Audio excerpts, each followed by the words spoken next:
Welcome, welcome! It's Mud Dog with the TexasSpaceNavy bringing you another Star Citizen video. And I want to go back and kind of talk a little bit about last night's video. You guys have tuned in to watch that one in droves, and there's been a lot of comments, both negative and positive on it, and a bunch that are, neutral.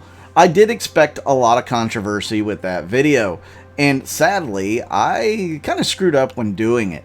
Admittedly, I left out some of the most important parts, which was the fact that I feel like Pyro and Nyx will be coming in 3.15.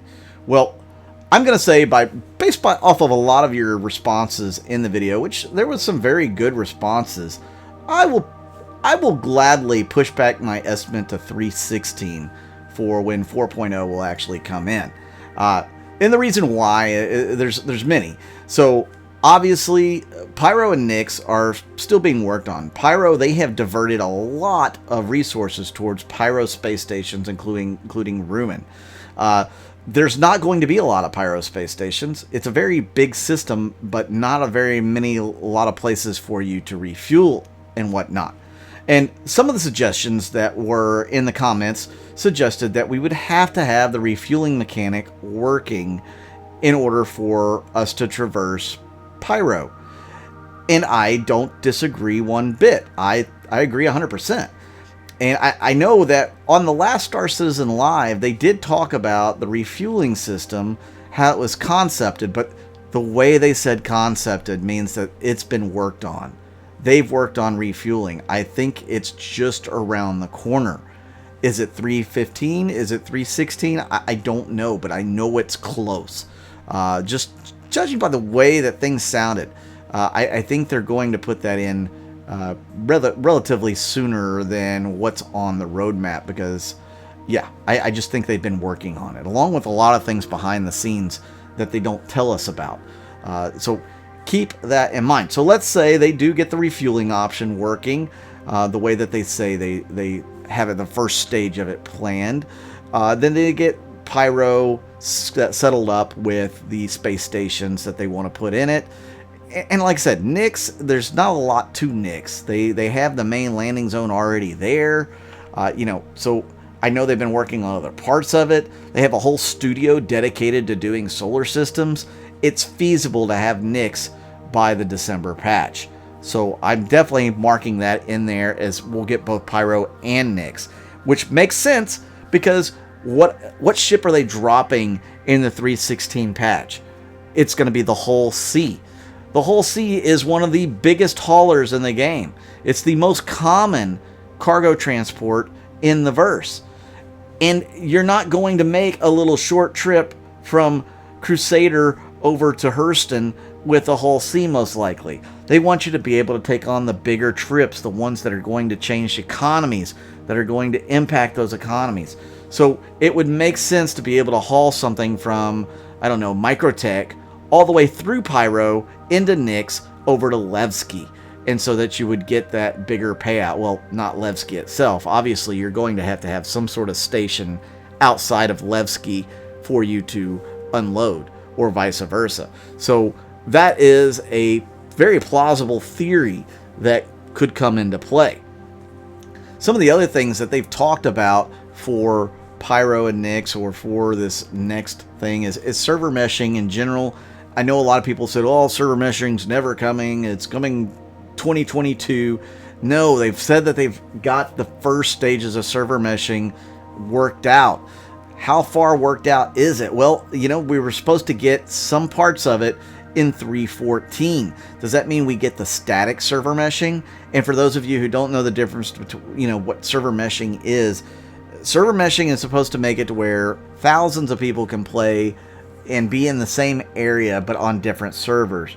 So you could literally have, 50 people on one server in Microtech, and then 150 more people on another server, also in Microtech, and they may not actually interact with one another, but Microtech is broken up into different servers to handle that load. But that's more of a dynamic version.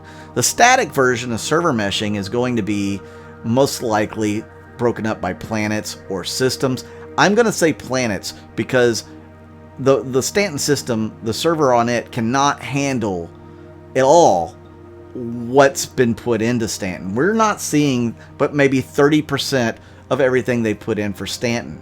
Yeah, I know that sounds crazy, but trust me, you're not seeing but maybe 30% of what they put in for Stanton so far.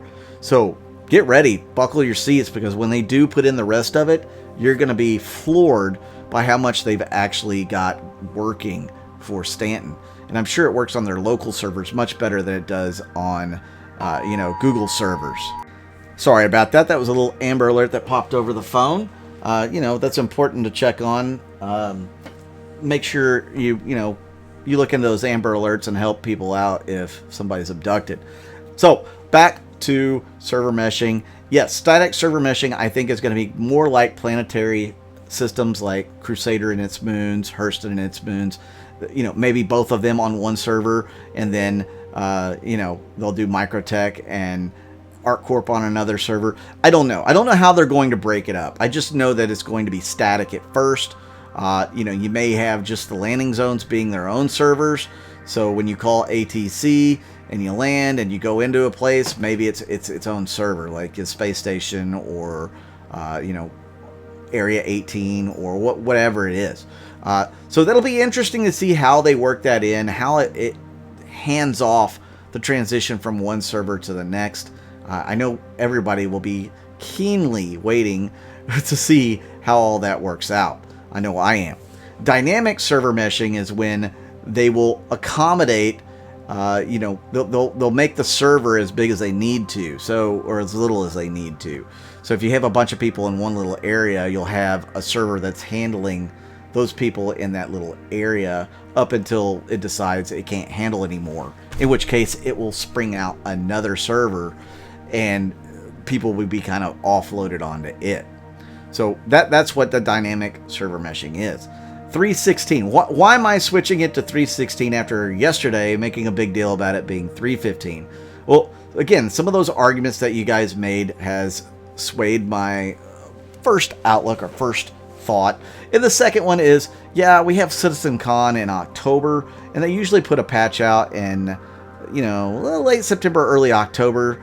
Sometimes it's later than that. But I think CitizenCon, they will want to give a chance to show it all off first, and they will use some of the previous patches like 314, 315 to test out some of the features like server meshing and some of those newer mechanics a little bit before saying, yep, now we got Pyro and Nyx.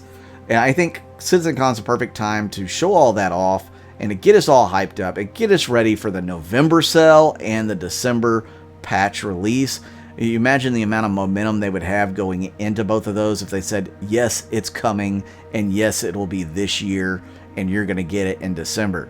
Of course, December patches are notorious for being bug-filled. So take that with a grain of salt. If it does come in December, expect it to be not a great patch and something that they will have to fix when they come back from the holiday, 2-week holiday break that they give them December, January. So what do you guys think? You think the 316 patch could possibly be 4.0? You think that's a better guesstimate than what I had was originally, which was 315? I think I've made a better case maybe for 316 being the new 4.0. I know some of you guys are going to think this is clickbait, and sure, maybe it is a little bit. I don't know. It's fun to talk about, and speculation videos are always fun to have a discussion about. I think I would love to have a panel of people, maybe some of my org mates, come in and we can talk about the future patches and what they think. Would you guys like a video like that where there's a group of us talking about the future upcoming patches, speculating on different things? Or maybe we speculate on a ship versus ship comparison, like the Polaris versus the Perseus. A lot of people have that comparison. I don't really think those two really belong in the same comparison. But my point is, do you want to see a video where I bring a few other people in and that's what we discuss, are those type of things? Let me know in the comments down below. Also, don't forget, if you have questions for me, to put them in brackets. Bracket, question, close bracket, and then whatever it is, the question that you want to ask. and I will try to answer all of that on a specific video for you guys. I know I had maybe 3 or 4 questions from last night's video, and hopefully you guys will bring a few more this time around as well. I don't mind answering most questions, so feel free to put some in there that you're interested in hearing my thoughts and opinions on. Thank you for all the people who've tuned into my videos here lately. Make sure you hit the like button. That really helps this channel. Hit that subscribe button. And if you want to join the channel, you can join by hitting the join members or using my Patreon. I'm Mud Dog with the Texas Space Navy. I'll see you out in the verse.